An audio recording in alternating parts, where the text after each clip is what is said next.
Shields up, Ironbreakers. Rurikhan here coming at you with another video, and today we're going to be talking about Monster Hunter. Specifically, we're going to be talking about quests, bounties, investigations, and deliveries.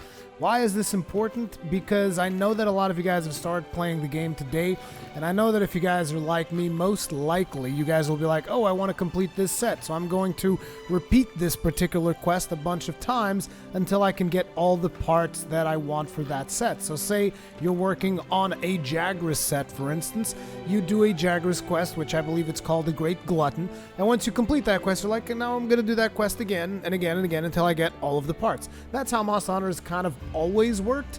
Well, that's not how things work anymore. There's actually a better, more efficient way of you getting those sets complete by the use of investigations. But first, let's put good old Poogie down so that we can actually go and have a look at some of these things. So this right here is your quest board. So you go into the quest board, and like I said, for instance, you go to your optional quests, and I believe a Great Glutton is a 2-star quest. There you go. Great Glutton to kill the Great Jagras, right? So you want to complete that set, you just repeat this quest until you're good to go, right? Wrong. You do this quest once just for completion's sake, and then once you do it once, you never do it again, because what's going to happen is they're going to be generating these things called investigations that you can take in order to get the materials that you want. And why would you want to do an investigation instead of a quest? Because investigations will net you more rewards, and they're randomly generated. Sometimes they will come with some, I'm not sure if they're randomly generated or if they're just constantly generating them. But basically, these quests will sometimes come with certain modifiers, which will either give you a little bit more challenge. Basically, they add some variation so that you're not constantly grinding the same quest over and over, because we all know how boring that can be, right? So right here is the Resource Center, and if you guys don't know where that is in Astera, which is the main hub, you guys can open up your map, and if you go to your map, you'll notice that every major thing is labeled. So here's the canteen to eat, here's the gathering hub if you want to go for multiplayer, here's the smithy, and where we are right now is the Resource Center. So you can look up through these different icons until you find the Resource Center. Now, once you find the Resource Center, you just come here, doesn't matter who you speak with, there's 3 different dudes, but they're all working towards the same thing. And in here you have a bunch of stuff. So we're going to start with the investigations that I told you guys about. So you can go to manage investigations. Like I said, you're looking to get the Jagras materials, right? Well, luckily we have a Jagras quest right here, but there's a bunch more. Like you see that there are 8 listings of this, which means right now I have like 80 quests for investigations. You can have up to a maximum of 250 investigations at any given time, and you can delete the ones that you don't want. So say, for instance, this right here, 10 Gajao for 1800 Zeni, not really worth my time. You can delete this. It frees up space so that when new investigations are generated, there will be space for you to receive new ones. But like I said, you're looking to hunt a Jagras, right? So you can just register this particular one. As a matter of fact, I'm going to go to the ones that I have registered, and I'm going to get rid of all of them so that only the ones that I select now will show up. So you want to hunt the Great Jagras, boom, there you go.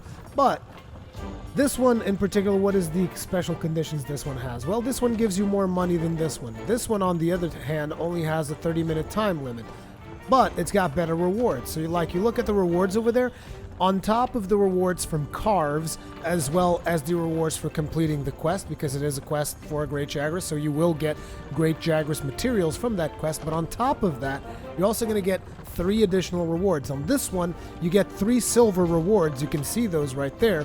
On this one, you get 2 silvers and 1 gold. Difference is, this one is you have less time to kill it. You have only 30 minutes to kill the Great Jagras, but to be honest, you can kill a Great Jagras in 2 minutes, so it doesn't make that much of a difference. But basically, you should be doing these investigations instead of repeating quests. Now, the other really cool thing about it, here we have another one where you have 50 minutes, you have 1 silver and 1 bronze.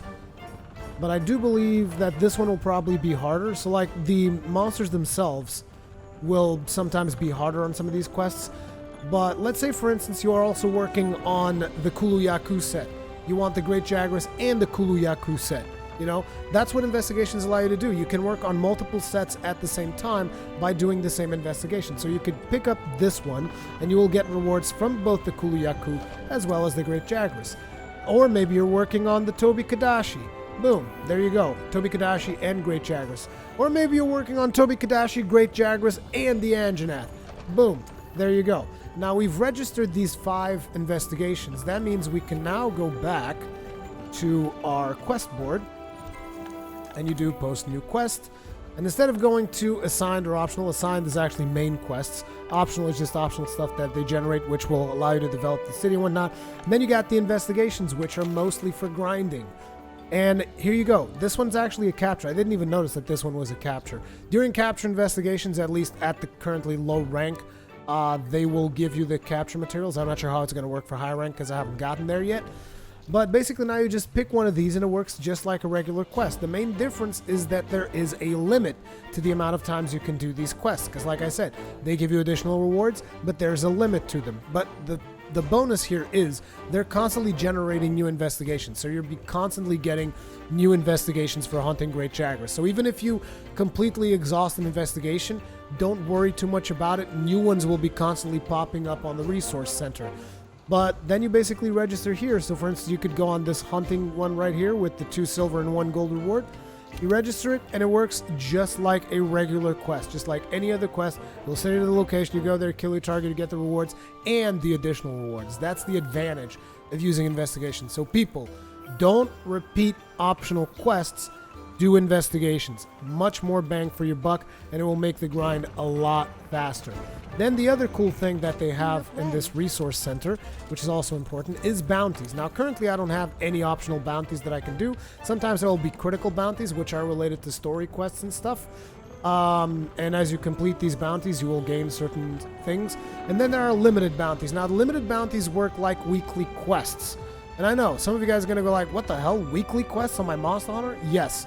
You got weekly quests, but the thing is, these will give you materials to upgrade your armor, to make the upgrading of armor a little bit easier. Because a lot of times you would just go out, farm a bunch of armor spheres off of minerals and stuff. You don't have to do that much anymore, because you can get that stuff from these limited bounties. And they're usually pretty easy, like this one right here, hunt the Great Jagras 3 times. I have 1 week to do this. Once I finish it, I will get 3 armor spheres and 300 research points. And you know, there's 2 economies in Monster Hunter, the research points and the Zenny, and they're used for different things. There's also one for Anjanath, which I've already completed. You gotta kill 4 Anjanaths, I think, and I've been farming Anjanath for his set. Then there's one for hunting flying wyverns, which I still haven't done. I gotta get on that. And then there's a limited bounty, which is for completing all the other bounties, and you're just constantly getting additional armor spheres and other things that are useful for you. So I would most definitely advise you to do the limited bounties, because these materials will come in handy for you at some point. So you want to work on these. The cool thing about bounties, though, is that you don't need to go on a specific quest to do them. So like, for instance, this Great Jagras one right here that I'm 2 out of 3, I can just go up to those investigations that we were doing, and I can just post up new quest, go to investigations, and if I complete this capture or this hunting investigation right here, that will count towards that bounty. Bounties are pretty much always active so long as they're registered. So whatever quest you do, even if it's on a main quest, if you have a main quest that involves killing a Jagras, that will count towards the bounty as well. So keep these things in mind, you guys. These will optimize your time to build all of the sets, because I know that if you guys are like me, you're going to want to make one of each set, and you can see that I still haven't completed my Anjanath set because I'm still missing a couple of parts. But if you want to do one of each set, you most definitely want to do these investigations, and you want to pay attention to these bounties because they're going to be useful for you. So keep these things in mind, you guys. I'm going to be live streaming some more Monster Hunter World today. If you guys want to join up on Twitch, hang out, feel free to do so. And also, if you guys enjoy Monster Hunter World, don't you worry, there's going to be a lot more Monster Hunter World content in the channel, because I'm super hyped about this game, enjoying the hell out of it. And if you guys still don't know my opinion on the game, it's like, look, this is everything you wanted out of a Monster Hunter game, and then some. Thank you guys very much for watching the video. Let me know in the comments what you think about it, and I will see you guys in the next one, or hopefully on Twitch later today. Peace out!